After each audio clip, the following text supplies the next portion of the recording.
Être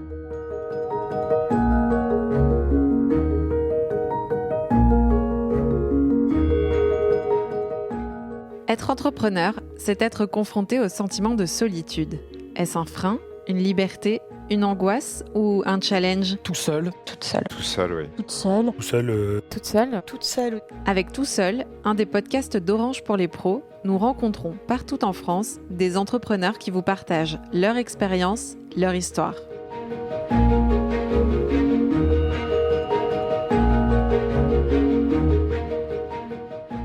Christophe Dabi est designer et créateur de luminaires en bois. Nous l'avons rencontré dans son atelier au cœur du 10e arrondissement, à Paris. Christophe est passionné par la dimension manuelle de son métier. Pour nous, l'artisan revient sur son parcours et son envie d'être libre en étant entrepreneur. Bonjour. Il y a un petit côté atelier de Gepetto ici. Alors un petit peu, ouais. Je sais pas comment je dois le prendre, mais il y a peut-être un peu de ça. Non, mais c'est vrai que ça bricole beaucoup, ouais. Ça bricole beaucoup et il faut avoir tout à portée de main pour arriver à constituer. C'est un grand jeu de Lego en fait. Alors si on repart vraiment au début, bon moi j'ai plutôt une enfance privilégiée. J'ai grandi à Paris, voilà, dans une famille gentiment bourgeoise, voilà. Après, je pense que j'ai assez tôt eu le goût. On avait une maison de campagne, donc j'avais la chance d'aller là-bas. C'est une maison de famille ancienne et tout, qui date des grands-parents. Il se trouve que là-bas, il y a un atelier, parce qu'il y avait un aïeul là-bas qui bricolait pas mal. Et du coup, atelier avec plein d'outils dont j'ai commencé à me servir. Un paquet de ciseaux à bois qui a été transformé en tournevis par les générations, quoi. Et voilà. Et moi, j'ai eu ce goût assez tôt de me dire, bah tiens, c'est marrant, il y a une meule, ça doit servir à quelque chose. Et du coup, tout petit, voilà, j'ai bricolé. C'est pour ça, quand je dis j'ai 30 ans d'expérience du bois, en fait, ouais, j'ai quasiment quand même plutôt 45, quoi. Tout de suite, j'ai fait pas mal de choses avec ça. Bah, j'avais ce goût pour la techno, pas comme tous les élèves. Il y a beaucoup d'élèves pour qui les cours de techno, c'est un peu le truc qui sert à rien et on voit pas l'intérêt. Donc moi, j'adorais ça, dès la 6e et tout, faire le petit échiquier, le machin qui sert à rien pour porter les stylos. Bon, le range-lettres en bois et tout, je kiffais. Bon, donc ça, c'était mon truc, mon cours que j'adorais. Et du coup, je me suis orienté au lycée sur une seconde techno à l'époque. Donc, c'était un bac général, mais avec une option techno. Et après, je suis allé en école d'ingénieur, mais une école d'ingénieur, ouais, avec un côté technologique, les arts et métiers.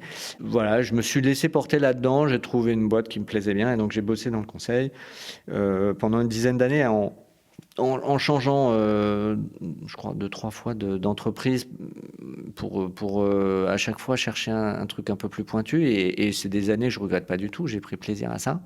Je suis intervenu sur des missions, alors qu'était à l'époque, c'était vraiment l'ère du télécom. Faut se souvenir, c'était les années 2000, quoi. Donc c'était vraiment le développement fou des télécoms. Et du coup, les boîtes de conseil, c'est là-dedans. Donc moi, je suis rentré là-dedans et j'étais vraiment consultant en télécom, à faire des plans de réseau, de comment mettre en place le service sur des nouveaux réseaux qui étaient balbutiants et tout ça. Donc c'était vraiment une sorte d'Eldorado. Voilà, mais sauf qu'à un moment, je me suis dit, il y a un bug, c'est trop loin de ce que j'aime, quoi. C'est trop loin, le technique, le manuel, le travail de la matière me manquait trop.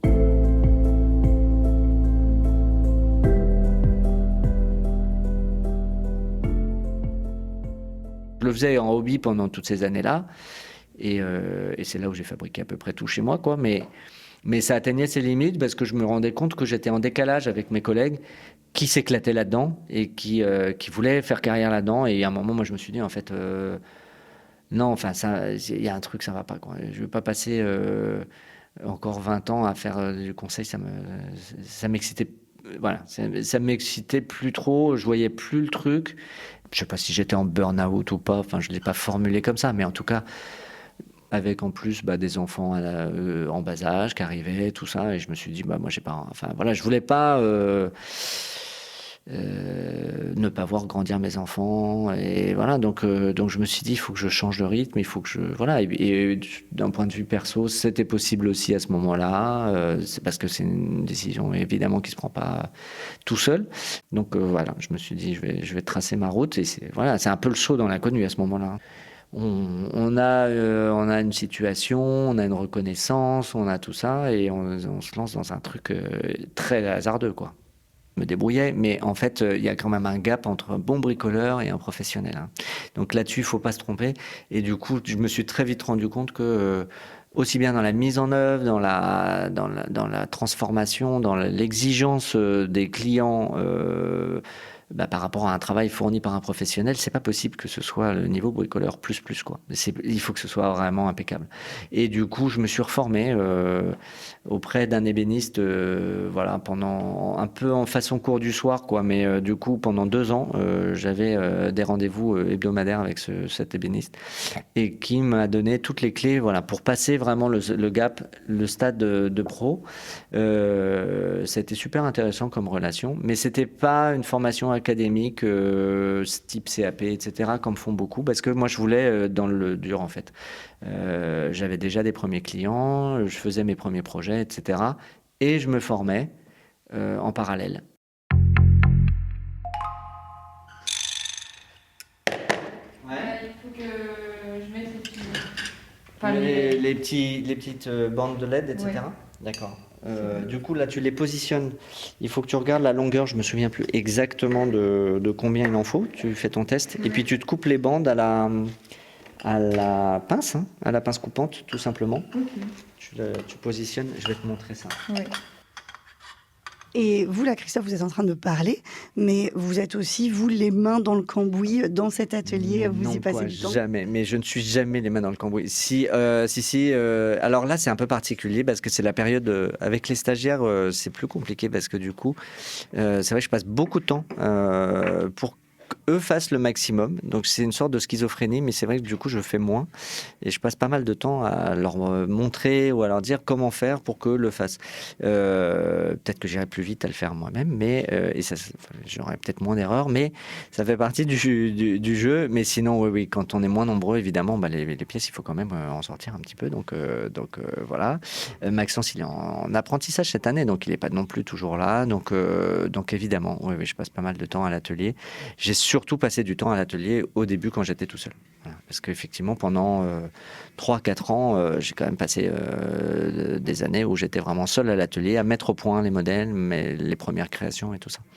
Et du coup, c'est depuis que je suis plus seul dans l'atelier qu'effectivement, les tâches se sont un peu réparties. Moi, je passe plus de temps à établir les devis, travailler sur tout ce qui est achat, pro, pour qu'on manque de rien, pour à chaque fois réaliser les pièces dans les bons délais, quoi, parce que finalement c'est toute une petite industrie, tout ça. Quel souvenir vous gardez de cette époque-là, de vous seul dans cet atelier ? En fait, il y a eu plusieurs... Quand j'ai créé l'entreprise, moi, je sortais d'une activité salariée en entreprise dans le conseil, complètement différente, avec des fonctions commerciales, donc vraiment très intense socialement, on va dire. Beaucoup de sollicitations, énormément, et peut-être un peu trop. En fait, j'étais, je pense, un peu en overdose de ça, à toujours être dans le contact, dans le relationnel, avec beaucoup de collaborateurs, d'équipes et tout, dans tous les sens. Et la première année, quand je me suis mis à mon compte, c'était la jubilation d'être seul, en fait. Mais vraiment, d'être tout seul, à prendre mon café tout seul et tout ça. J'avais une sorte de syndrome de l'ermite, je sais pas, mais du coup, il y avait un énorme plaisir je savourais ma solitude. Ça a duré 1 an et demi. Puis au fur et à mesure, le café tout seul, ça a commencé à me peser un peu plus. Et j'ai été dans une couveuse à l'époque, un peu comme on dit les pépinières et tout ça. Incubateur ? Ou un incubateur, exactement. Et où on était plusieurs créateurs d'entreprises à se retrouver. Je sais plus quelle fréquence c'était, mais c'était peut-être toutes les semaines, tous les mois. Et ça permettait déjà de casser cette solitude de créateur d'entreprise, parce qu'il y a vraiment ce syndrome-là ça c'est sûr. Et là, du coup, je me suis dit, en fait, non, seul, c'est pas ma façon de fonctionner. C'est vrai que j'aime mieux être en relation avec quelques collaborateurs ou associés ou partenaires. Enfin voilà, même si on a d'innombrables interactions avec les fournisseurs, avec les sous-traitants, avec les clients, etc. Mais c'est des interactions qui sont très ponctuelles, voilà, c'est un coup de fil, c'est des mails, c'est des visites, des rendez-vous, des choses comme ça d'1 heure, 2 heures. C'est assez différent que d'être au quotidien avec quelqu'un pour partager sa vie, son quotidien, parce qu'on y passe quand même nos journées, quoi. Donc assez vite, au bout de 2-3 ans, après, il y a toujours eu quelqu'un à l'atelier avec qui je travaillais, et voilà.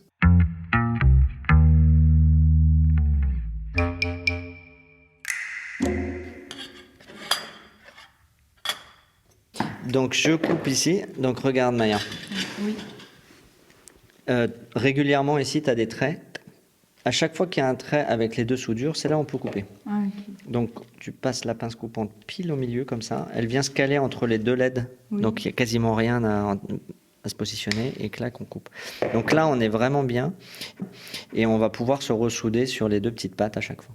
Les stagiaires, c'est vrai que je leur laisse pas mal la main. J'ai tendance à leur laisser beaucoup de responsabilités pour le meilleur et pour le pire. Donc parfois, ça les tétanise un peu. Et en même temps, parfois, ça leur permet de vraiment se dépasser et de faire des trucs incroyables. Alors on a Maya qui est stagiaire à l'école Boulle. Bonjour.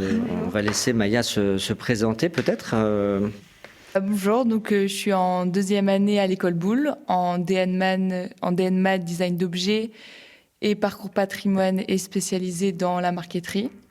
Donc je fais mon stage chez Christophe Dabi pendant 3 mois, donc il me reste maintenant 3 semaines. J'ai aussi appris énormément sur les différentes étapes qu'il y a à passer, parce que moi c'est vrai que j'en avais pas du tout conscience. Pour moi c'était vraiment on pouvait passer seulement une journée, on fait le dessin et puis on le reproduit le lendemain en fait. Et j'ai bien remarqué que pas du tout au final, et que c'est des semaines de travail. Et donc ça m'a quand même fait une prise de conscience énorme, et c'est vrai que j'en avais besoin, étant donné que l'année prochaine c'est quand même mon diplôme. Et Christophe, quel maître de stage ça a été pour vous? Très compréhensif et très indulgent aussi, parce que bien sûr j'ai fait beaucoup d'erreurs, mais il a quand même été toujours très compréhensif, et il m'a surtout laissé toucher à tout, et ce qui est quand même très rare en tant que stagiaire.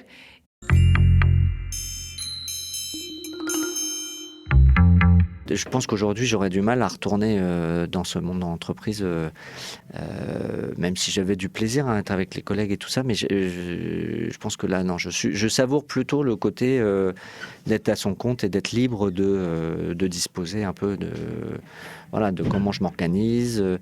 On a cette liberté-là. Après, c'est pas non plus sans contrainte. On a évidemment la contrainte du client, la contrainte de la gestion d'entreprise, de l'équilibre économique et financier d'une activité qui est incontournable et qui est pas non plus la plus simple, parce que on est son propre client, son propre bourreau. Finalement, on s'impose soi-même des contraintes mécaniquement d'horaire, de délai, c'est une liberté qui est relative finalement.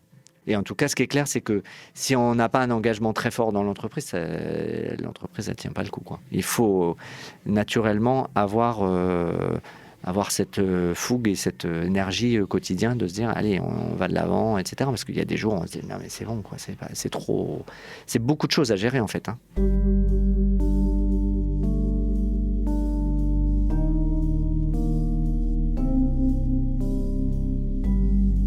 Alors ça va, ouais, du coup t'as élargi un petit peu, c'est ça? Ah, t'as tout bougé. J'ai un petit peu tapé dedans, c'est ça? Ouais, c'est ça, ouais. Toc, attends, vas-y. Et là, ça, là. Et du coup, là, il fait bien son 120 par 60, là, c'est ça? Ouais. 119 par 59, je crois. Ah, là, c'est vraiment parfait, ça. Là, on va procéder, bien sûr, au collage. Combien de temps il faut pour fabriquer une pièce comme ce luminaire? Si on met tout bout à bout, une pièce comme ça, j'ai plus en tête tout à fait les heures, mais grosso modo, je crois que ça, c'est 2 jours de boulot complet. On est quand même vraiment sur du produit de luxe. Oui, alors luxe, non, je me positionne pas en luxe, c'est un terme encore, mais vraiment sur mesure. Ouais. Alors, ça s'approche d'un luxe, hein, le sur mesure, mais c'est vrai qu'on n'est pas dans l'esprit du luxe, dans le côté, entre guillemets, bling-bling. Voilà, on n'est pas du tout là-dedans. C'est des objets, au final, la plupart des clients que j'ai, c'est des gens qui sont effectivement avec certains moyens, et c'est évident parce qu'aujourd'hui, hélas, c'est pas le temps et le travail coûtent cher. Mais pour autant, c'est pas des gens qui sont dans l'ostentatoire, quoi. C'est des gens qui aiment des choses relativement simples et qui apprécient le fait que ce soit fait par un artisan manuellement et que ça soit des pièces uniques, etc., etc. Voilà. Et bon, après, il y a le côté Paris qui compte vachement aussi. Hein. Le fait d'avoir l'atelier à Paris, vraiment centré là, ils viennent voir, ils aiment bien rentrer dans l'atelier. Donc, il y a une petite histoire autour de la vente. Hein. C'est clair, c'est une petite aventure. Ils s'encanaillent dans les quartiers, dans l'arrière-cour pour rentrer et voir la petite atelier caché, quoi.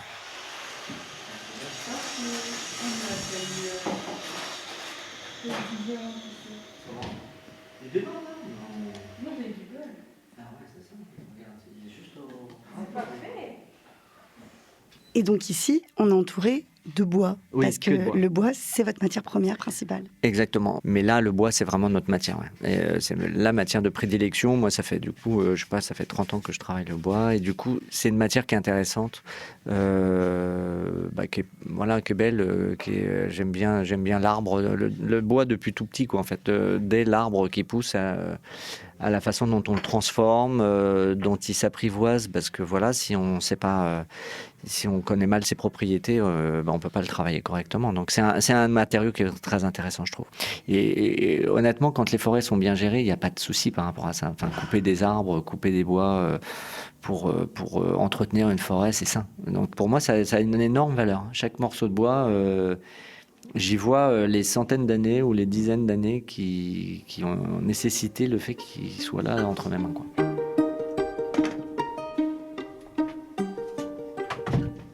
J'étais pas du tout dans un modèle de levée de fonds, de collecter des fonds pour arriver à... Voilà. Donc je me suis dit, les machines, on va les acquérir au fur et à mesure. Donc ça prend du temps. Donc au début, petit atelier. J'avais commencé dans le fameux atelier à la campagne. Hein. Pendant un an, j'étais là-bas. Donc je bossais de là-bas avec quelques machines et tout. Quand j'ai vu que ça commençait un tout petit peu à tourner et tout ça, et que j'avais des besoins plus importants, j'ai cherché sur Paris. Là, j'ai trouvé ce truc-là.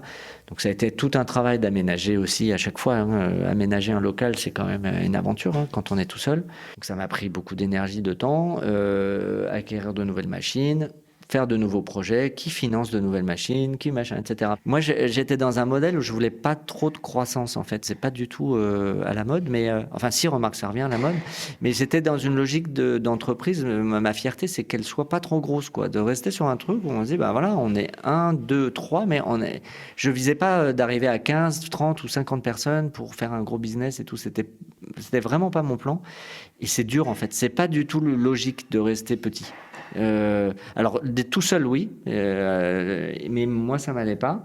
Et rester à 2, 3 stables, c'est pas évident parce qu'en fait, les charges elles sont là et du coup, on a tendance à dire, oui, mais si j'ai plus de monde, du coup, je vais pouvoir faire plus de chiffres, donc je vais pouvoir financer et donc on va gagner, on va aller plus vite pour ça et tout. C'est vraiment la tendance humaine, elle est vraiment vers ça. Il faut se fouetter pour dire, non, en fait, on va continuer à le faire comme ça. Alors, il y a des trucs qui ne seront pas optimisés, qui ne seront pas au top, etc. Mais je tiens à rester sur cet équilibre-là. Fragile, mais équilibre quand même.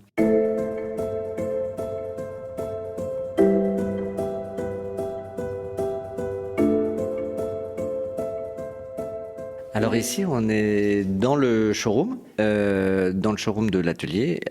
Donc il y a deux parties. C'est ici qu'on accueille les clients qui peuvent du coup voir les pièces exposées. Pas mal de suspensions. c'est plutôt la forme de luminaire qui m'inspire le plus. Et donc là, on en a différentes. On a la collection Noé, Suspense, qui est du coup un peu notre pièce phare, qui est donc Vous un pouvez mobile. la décrire, celle-là ? Voilà, donc ça c'est un mobile qui est complètement équilibré. Donc c'est une pièce qui avait une certaine envergure, mais qui est extrêmement légère et qui flotte complètement dans les airs. Donc on a classiquement 3 abat-jours qui sont... et voilà, vraiment une pièce que j'affectionne particulièrement. Après, on a quelques lampadaires aussi. Donc là, le dernier gros lampadaire qu'on a fait qui s'appelle Rainbow et qui est une pièce vraiment de design où je suis allé chercher pas mal d'idées de formes originales. On dirait une pirogue. Voilà, donc c'est un peu inspiration pirogue, nautique, aérien aussi. Il y en a qui voient vraiment les fusées, le côté comme ça. Donc moi j'aime bien en fait quand les clients voient ce qu'ils veulent voir. En fait, moi je propose une inspiration, mais j'aime bien que ça reste ouvert. Voilà, c'est important qu'il y ait de la place pour l'imaginaire de chacun. Dans cette pièce-là, on est plus dans l'œuvre d'art que dans le luminaire, non ? On est un peu... Alors, moi, dans ma façon de créer des pièces, je suis toujours un peu à cheval entre la pièce d'art, la sculpture et l'objet fonctionnel, utilitaire, etc. C'est vraiment un peu le positionnement du métier d'art. Donc là, moi, je suis positionné artisan d'art, à la différence de l'artisan qui va fabriquer des lampes. Bon, l'artisan d'art, il crée des luminaires, mais qui sont un peu... qui sont aussi un peu œuvres d'art. Donc, sans avoir la prétention d'être un artiste, mais c'est quand même, il y a une dimension esthétique très forte. Ouais. La lumière, je trouve que c'est un bel objet. Ça éclaire dans tous les sens du terme. En fait, il y a un côté symbolique fort de la lumière. S'il n'y a pas de lumière, il n'y a pas de savoir, il n'y a pas de connaissance, il n'y a pas de... Donc la lumière, c'est la clé de tout.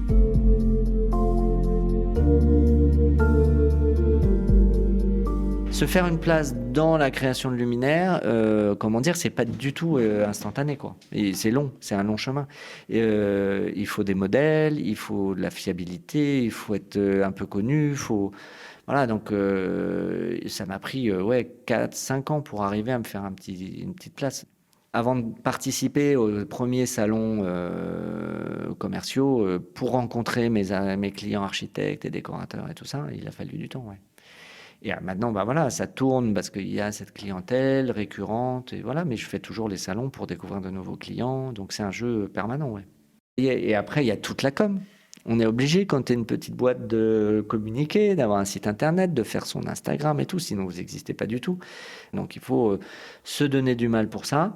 Et pour une reconnaissance économique qui est pas dingue, quoi. Enfin, on se paye, mais c'est pas des salaires de fou, quoi. Donc, c'est à ça aussi dans l'équation, hein, c'est de se dire, c'est se donner quand même beaucoup, beaucoup de mal, faire beaucoup, beaucoup d'heures pour une rémunération qui est, au plancher.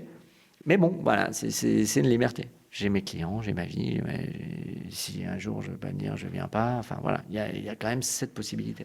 Mais vous avez donné du sens à votre travail et ça n'a pas de prix. Oui, voilà, c'est ça. Et je m'aperçois que quand je bosse pas, je bricole. Donc il y a un moment, j'ai choisi le bon truc. On est fait pour ce travail-là. On est fait pour ce travail-là, pour le meilleur, pour le pire, quoi. Voilà.